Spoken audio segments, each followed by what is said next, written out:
আমি তোমাকে দায়িত্ব দিয়েছি, আমি খুশি হয়েছি যে তুমি দায়িত্বটা নিয়েছো, কিন্তু এখন আমি চাইছি যে পুরো দায়িত্বটা তোমাদের দুজনের মধ্যে ভাগাভাগি করে নিতে। দুজন বলতে? তুমি আর আনিস। আমি সাইফের সঙ্গে অ্যাডজাস্ট করতে পারবো কিনা সেটা আমাকে একটু ভেবে দেখতে হবে না? হ্যাঁ, এখানে অ্যাডজাস্টমেন্টেরই বা কি আছে? সেটা তুমি বুঝবে না, আমি বলবো একটা, সে বলবে আরেকটা, তাতে কি কাজ হবে? তুমি ভালো করে চেক করে তারপরে তুমি আমাকে বলো। চেক করো, তুমি ভাবিকে দেখাও, ভাবি দেখুক কোথায় কখন কিভাবে খরচ হয়েছে সব দেখুক। তুমি আমাকে ভুল বুঝো না, আমি আমি তোমাকে ভালোবাসি না। এসব বলা একেবারেই অর্থহীন। দায়িত্ব দুজনকে ভাগ করে দিলেন আমার শ্বশুর। তোর শ্বশুর হঠাৎ পাগল হলেও ভুল সিদ্ধান্ত তিনি নেন না, তার সিদ্ধান্তের মধ্যে কোনো পাগলামি নেই। আমি আসলে ভাবছি আমার বাবা কতটা বোকা। কেন বোকাবেন কেন? উনি কি আমাদের পুরো বাড়িটা লিখে দিয়েছেন? দেননি, আর লিখে দেওয়ার কোনো সম্ভাবনা নেই, তাহলে বোকা হলেন কোত্থেকে?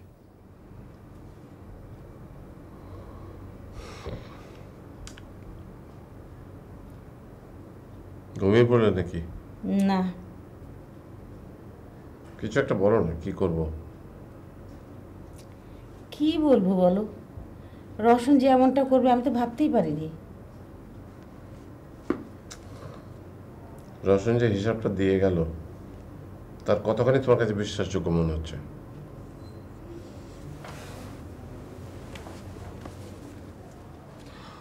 ও যা হিসাব দিয়েছে তাতে আমার 20 লাখ পর্যন্ত বিশ্বাস হয়, বাকিটা সম্পূর্ণ মিথ্যা। কিন্তু সে কথা তো আমরা তাকে বলতে পারছি না। কেন বলতে পারবে না? বলতে হবে। সরাসরি বললে হয়তো ঝগড়া হবে, হোক, তবু তো ভালো। জামাইরাও কিছু না,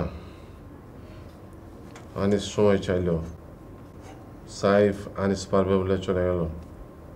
না, কি করবো কিছু বুঝে উঠতে পারছি না। অত হু হু করছো কেন? কি বলবো বলো, সামনে যে আরো কত ভোগান্তি আছে কে জানে। তাহলে এক কাজ করি, বাড়িটা বিক্রি করে দিই। বিক্রি করে দিয়ে যে টাকা পাবো সেটা দিয়ে রওশনের লোন শোধ করি, আর বাকি টাকা ব্যাংকে রেখে দিই। ওতে আমাদের সংসার চলবে। থাকবো কোথায়? গ্রামের বাড়িতে, সেটা তো এখনো আছে। ঠিক আছে, সেটা করা যায়। মেয়েদের সঙ্গে কথা বলো। ঠিক আছে, কথা বলবো।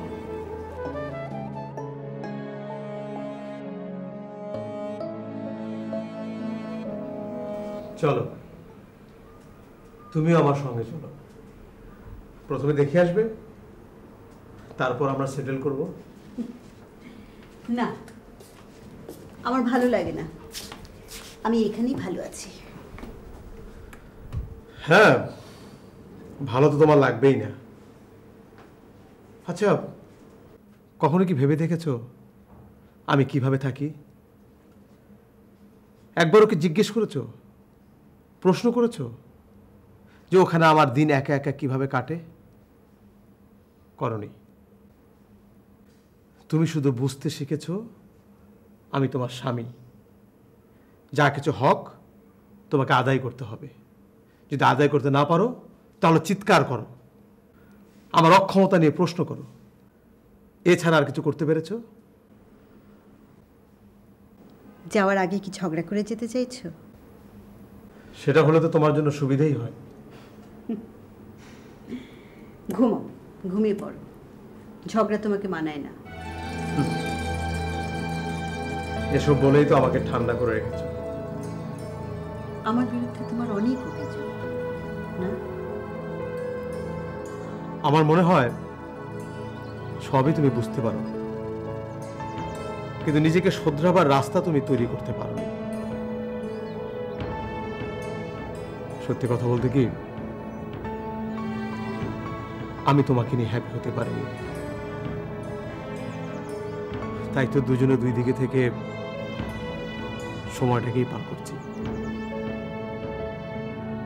অতি উচ্চাকাঙ্ক্ষী একজন মহিলা তুমি।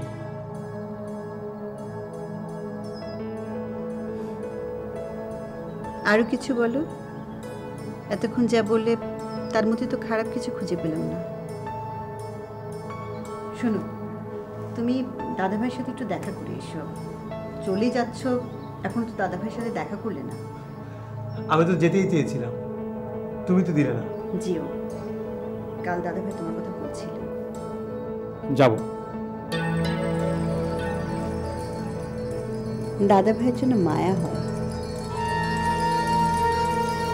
বেচারার সামনে কিরকম বিপদে পড়তে যাচ্ছে। কি বিপদ? বাড়িটা আমি নিয়ে নিচ্ছি, আমি অনেক টাকা পাই, সে টাকা তার পক্ষে দেওয়া সম্ভব না। দাদা ভাইকে বলেছে বাড়ি লিখে দিবে?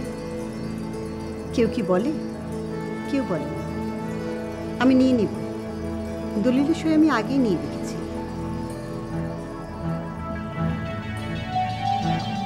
তুমি চলে গেলেই আমি নিয়ে নেব।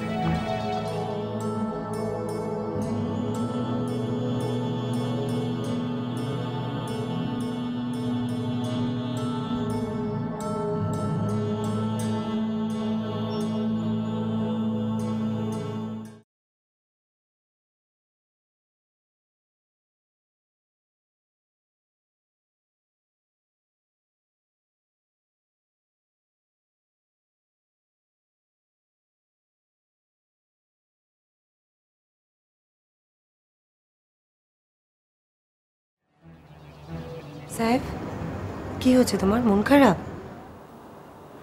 না, মন খারাপ না। আসলে আমি বিষয়টা নিয়ে ভাবছি, তোমার বাবাকে কিভাবে যে বলি, দায়িত্বটা আমি নিতে চাচ্ছি না। কেন নিতে চাচ্ছ না? মানে জয়েন্টলি কাজটা আমি করতে চাই না, তাই। ও,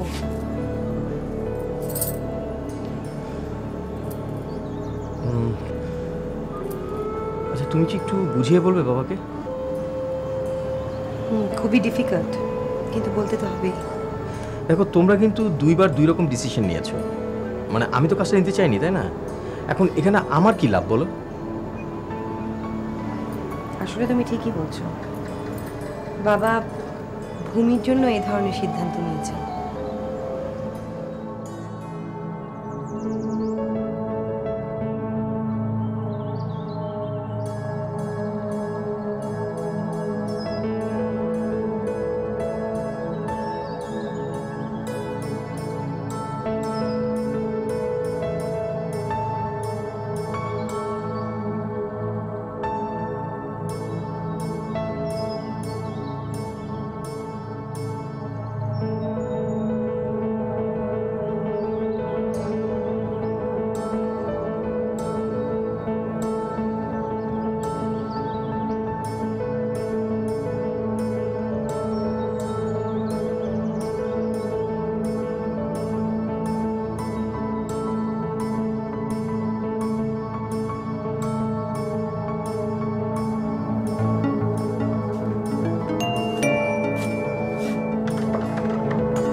কি ব্যাপার ভাবি, তোমাদের এই অবস্থা করে রেখেছো কেন? না মানে তুমি যখন এসছো তখন বলবো, তোমাকে সব কিছুই বলবো। দেখি তুমি যদি কোনো পথ বের করে দিতে পারো আমাদের। আহা, কি হয়েছে বলবেন তো? ইয়ে আজহার, মানে এই রওশনের... বুঝতে পেরেছি, টাকা পয়সার ব্যাপার তো, না বুঝে দলিলে সই করে ফেলেছেন। এখন টাকা দিতে না পারলে বাড়িটা নিজের নামে করে নেবে, এই তো? না না না না, এটা তো করতে পারে না। তুমি ওকে একটু বোঝাও। ভাবি, আমি অবশ্যই বলবো, অবশ্যই বোঝাবো, আপনার কোনো টেনশন করবেন না। আমি যাওয়ার আগে অবশ্যই এটার একটা মিটমাট করে দিয়ে যাবো। ও আসলে ভীষণ বাড়াবাড়ি করছে, কিছুতেই মানতে চাচ্ছে না। আহা ভাবি, বললাম তো টেনশন করবেন না, আমি তো আছি। দেখো, আমাদের সংসারে রওশনের ভূমিকা কম না। তোমার ভাই অসুস্থ হওয়ার পর থেকে সব দায়িত্ব ওরই ছিল, এমনকি আমার মেয়ে দুটোকে বিয়ে পর্যন্ত দিয়েছে। ভাবি, আমি সবই জানি, আপনারা নিশ্চিন্তে থাকুন, আমি ব্যাপারটা দেখছি। তুমি তো পরশুদিন চলে যাচ্ছ, তাহলে? দরকার বলে আমার যাওয়া পিছিয়ে দেব, আমি কোনো অবস্থাতে রওশনকে এই কাজটা করতে দেব না। এক মিনিট। হ্যাঁ বলো। শোনো, তুমি বাড়িঘর নিয়ে কোনো কথা বলো না। কেন? যা বললাম তাই করো। কিন্তু আমি তো এসব বিষয়ে কথা বলেই ফেলেছি, আর এটাও বলেছি তুমি যা করছো সেটা মোটেই ঠিক না। তোমার মাথায় যে কবে বুদ্ধি হবে? যেদিন বুদ্ধি হবে সেদিন আমি তোমার সঙ্গে থাকবো না। প্লিজ, তুমি যা বলেছো বলেছো, এসব নিয়ে আর কোনো কথা বলো না। আমি উকিলের সাথে কথা বলে আসছি। আর শোনো, তার আগে তুমি বেরিয়েছি। হ্যাঁ, রাখছি।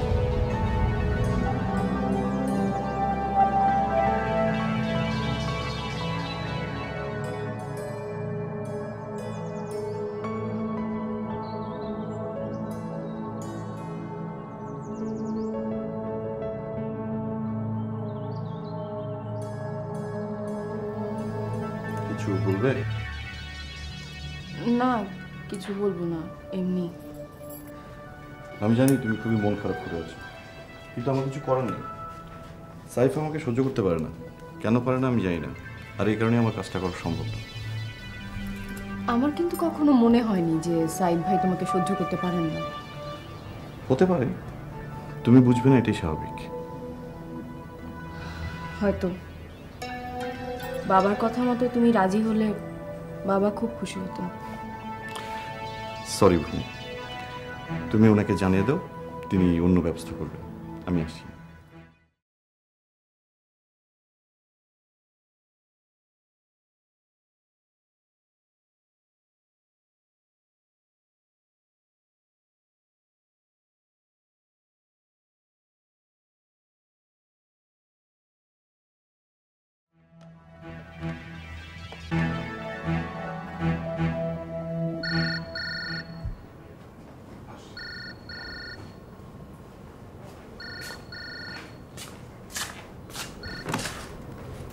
হ্যাঁ, হ্যালো।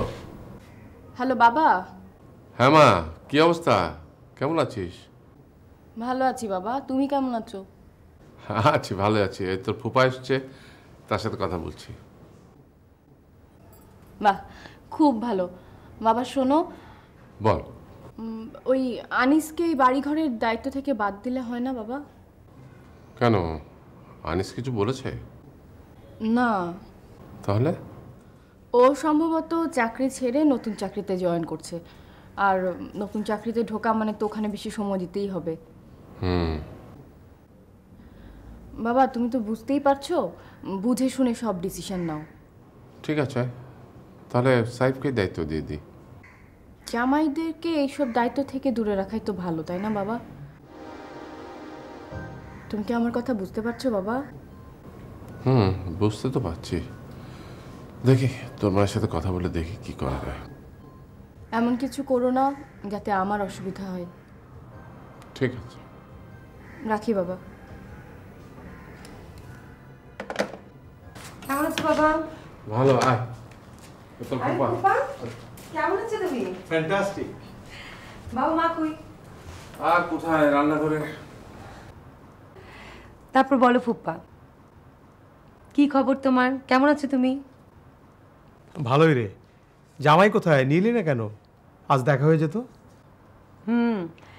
একদিন তো দাওয়াত করেও খাওয়ালে না। আসলে দাওয়াত তো আমি দিতে চেয়েছিলাম, তোর ফুপ্পি কেন যেন মানা করলো, বললো পরে। ও হ্যাঁ রে, এই জামাই এলো না? না বাবা, ওর অফিস আছে না। জামাই কিছু বলেছে তোকে? হ্যাঁ বলেছে। কি? পরে বলি। তোরা কথা বল, আমি একটু ভাবির সঙ্গে কথা বলে আসি। আরে না না ফুপ্পা, তোমার জন্য বললাম না তো, পরে বলবো, এমনি পরে বলবো। ঠিক আছে, তোরা কথা বল না, আমি আসছি।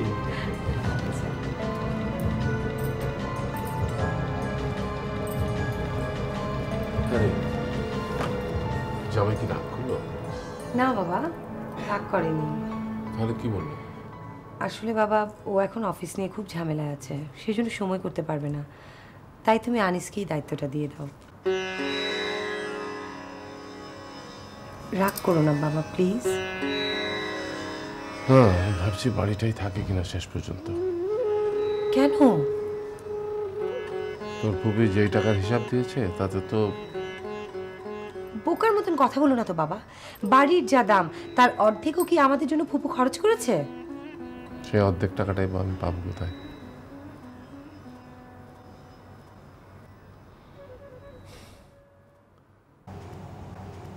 হবে না।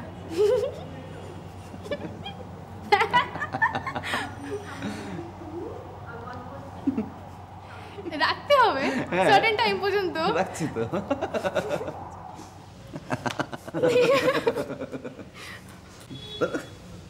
ইয়ে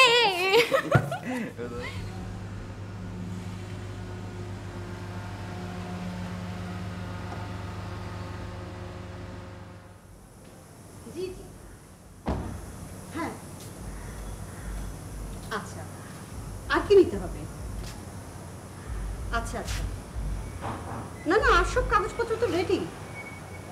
হ্যাঁ, দলিলে তো সই নেওয়াই আছে। জি, আচ্ছা আচ্ছা ওকে স্যার, আচ্ছা। হ্যাঁ হ্যাঁ, আমি আধ ঘন্টার মধ্যে চলে আসতে পারবো। হ্যাঁ হ্যাঁ।